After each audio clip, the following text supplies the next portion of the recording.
hay diferentes formas de analizar un documento histórico, diferentes criterios. Uno de ellos, si las fuentes son tempranas, si hay testimonio enemigo dentro del documento y entre otros criterios. Algo que se me viene a la mente justo ahora y de lo cual me hablaste la última vez que conversamos.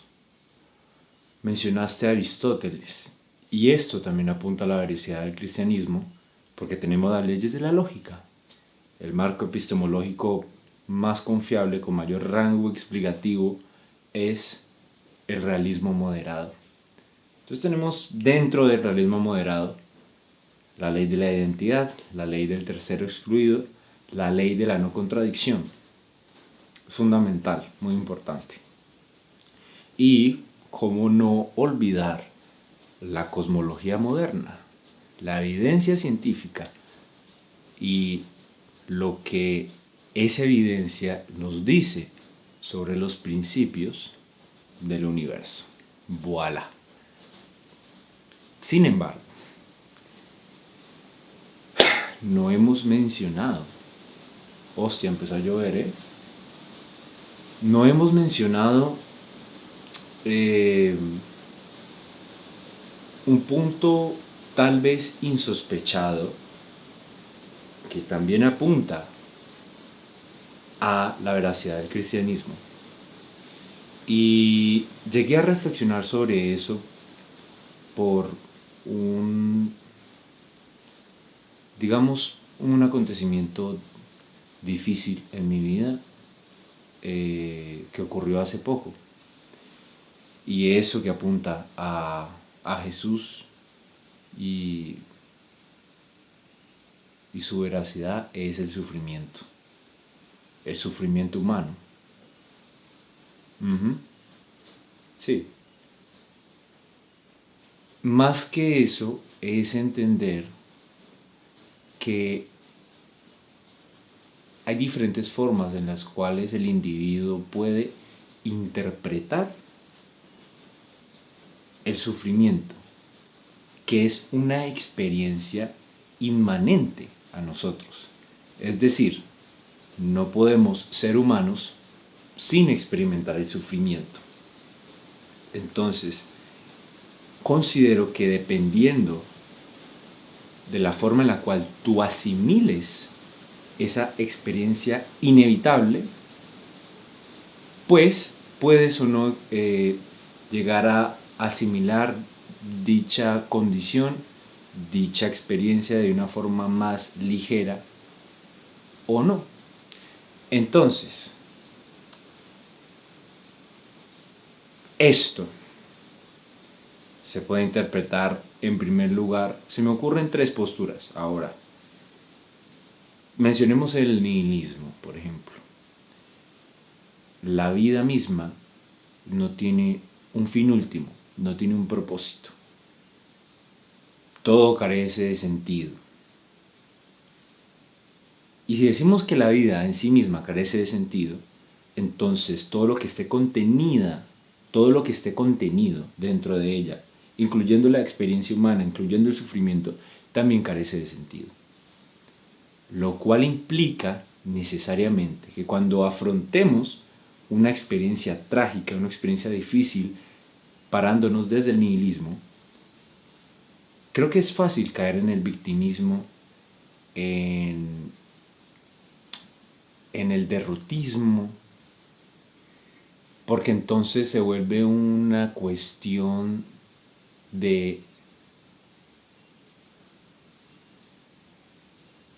injusticia cósmica.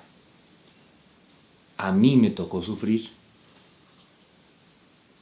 porque así la vida lo quiso.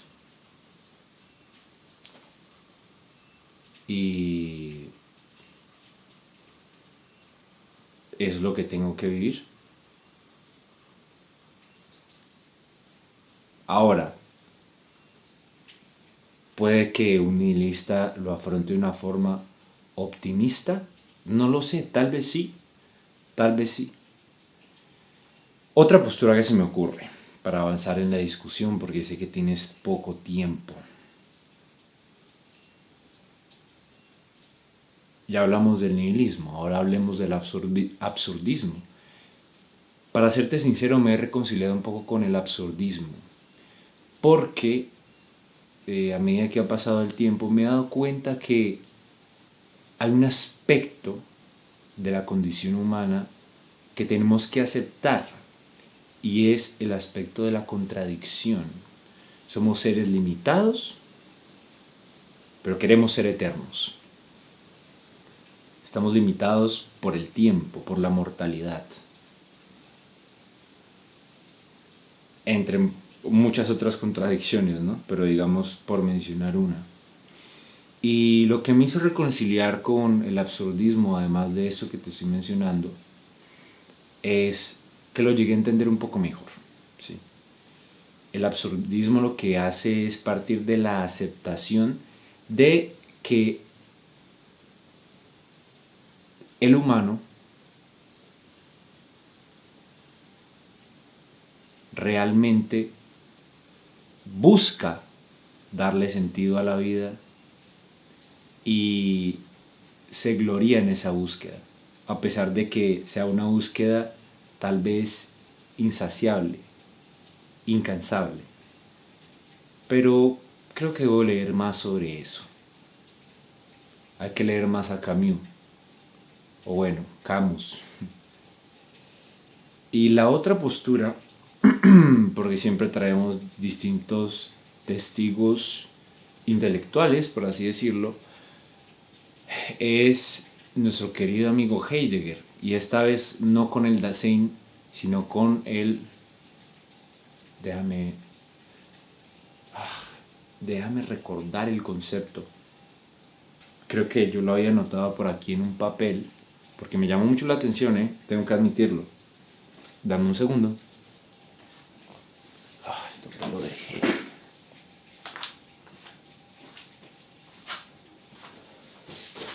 Déjame buscar en mis cosas. Ok, creo que está por acá. Ok, lo encontré. Geoffrenheit, thrownness en inglés. O, dice aquí, ser tirados a la existencia. Es decir, esta característica particular de la experiencia humana, de ser conscientes de nuestra propia existencia, digámoslo así, de que no decidimos existir, no decidimos ser limitados, no decidimos ser mortales, simplemente aquello vino a nosotros, por así decirlo. Fuimos tirados a la existencia en el sentido de que hay aspectos de nuestra condición que no podemos controlar.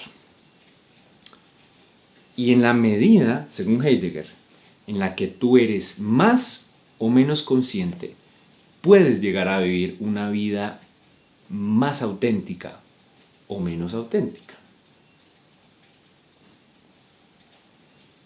Y hay distintas formas en las que el individuo puede enfrentarse a sus limitaciones.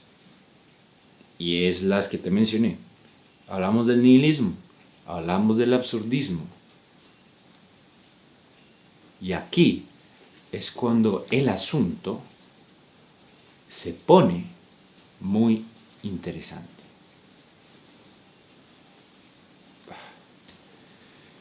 Tenlo ahí, tengo que ir al baño, no me demoro, te lo prometo.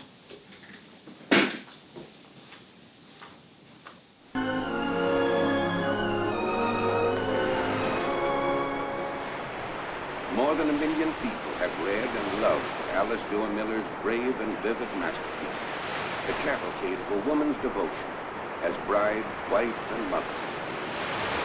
The White Cliffs of Dover brings you gay romance.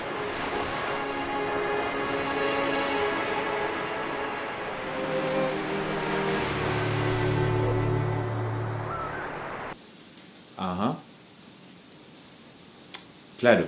Y es muy buena esa aclaración que acabas de hacer sobre el absurdismo. Entonces, nihilismo, absurdismo, nos falta una, la tercera, y es el teísmo. ¿A qué se refiere? El teísmo como postura, en este caso, postura específica que aborda el sufrimiento de una forma muy particular. El sufrimiento como aspecto inherente a la experiencia humana tiene un sentido, tiene un propósito. Y ese propósito es dado por un ser divino que te creó y que te ama. Ahí ya estamos hablando de teísmo cristiano o cristianismo, con esa última parte de que te ama y desea que tengas una vida con propósito.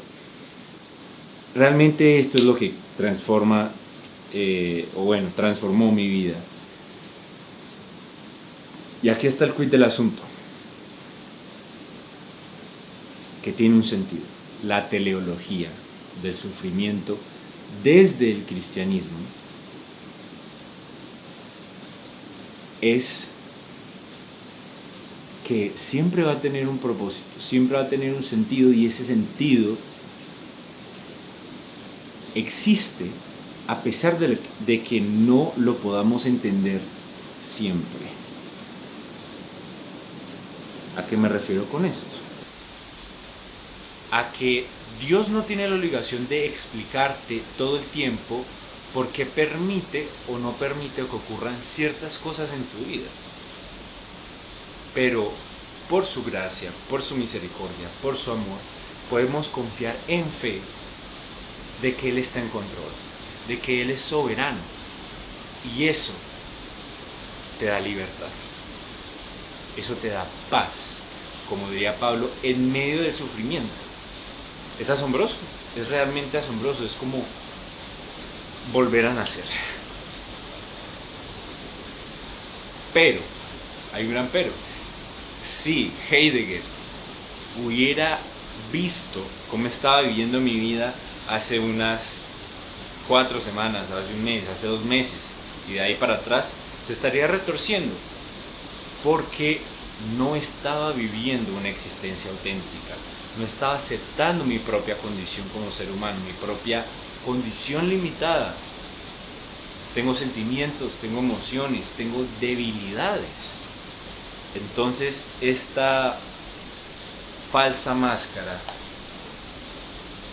de fortaleza, de masculinidad, de intelectualidad, tarde o temprano se tenía que caer. Esto dicho en otras palabras, y me costaba aceptarlo, pero ya no. Quería ser Dios. ¿Quieres ser Dios? Es la pregunta. Espero que no, porque va a ser demasiado desgastante. Es como si toda tu vida estuvieras nadando en contra de la corriente, en contra de ti mismo. Entonces, si realmente crees en un Dios que te ama, en un Dios que siempre te ha amado desde antes de la fundación del mundo,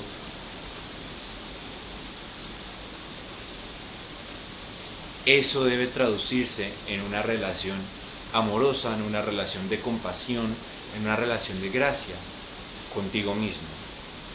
Tú no eres algo que debe ser corregido, que debe ser cambiado. Tú eres amado. Y ese es el fundamento de mi vida. Ahora.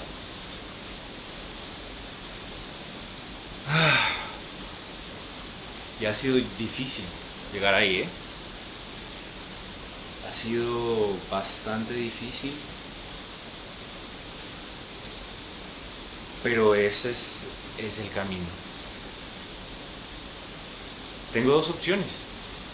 Caer en la desesperación, en la angustia, o aceptarme, aceptar la vida y disfrutar el presente como es. Las circunstancias no tienen que ajustarse a tus caprichos egoístas. Las personas no tienen que ajustarse a tus caprichos egoístas. Porque si no tienes una buena relación contigo mismo, eso se va a ver reflejado en la relación que tienes con otras personas. Claro, y esto tiene que ver mucho con lo que mencionaste hace poco, con... no recuerdo su nombre. Exacto, ella. Yo diría que tiene que ver mucho con esa experiencia que tuviste con ella.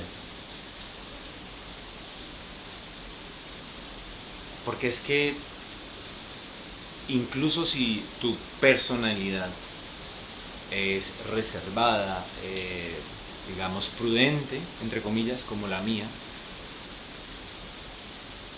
si tienes una relación negativa contigo mismo, se va a terminar reflejando de alguna forma u otra. Eso se termina salpicando en la otra persona.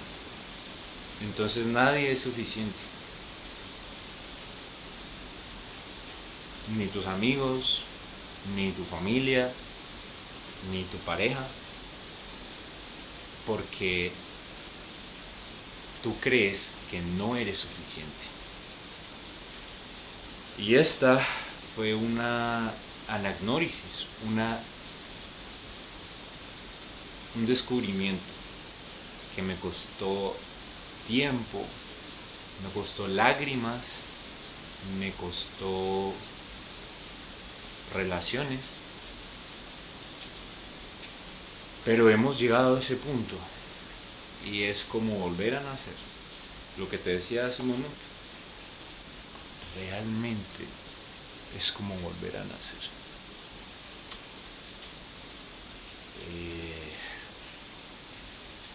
Bueno, ahora solamente quedan 3 virtudes: el amor, la fe y la esperanza. Pero la mayor de todas, adivina cuál es. Así es, el amor.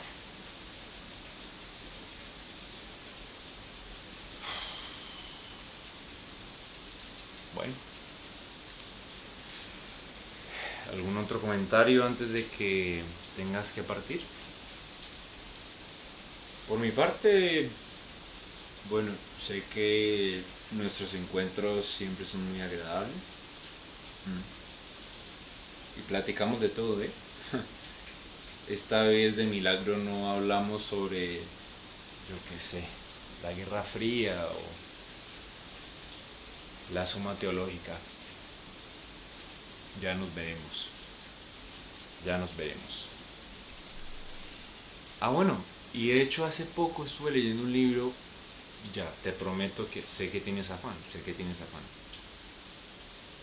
Terminaré con esto, ¿eh? Leí un libro muy hermoso que se llama Palomas son tus ojos. Y en ese libro hay un poema.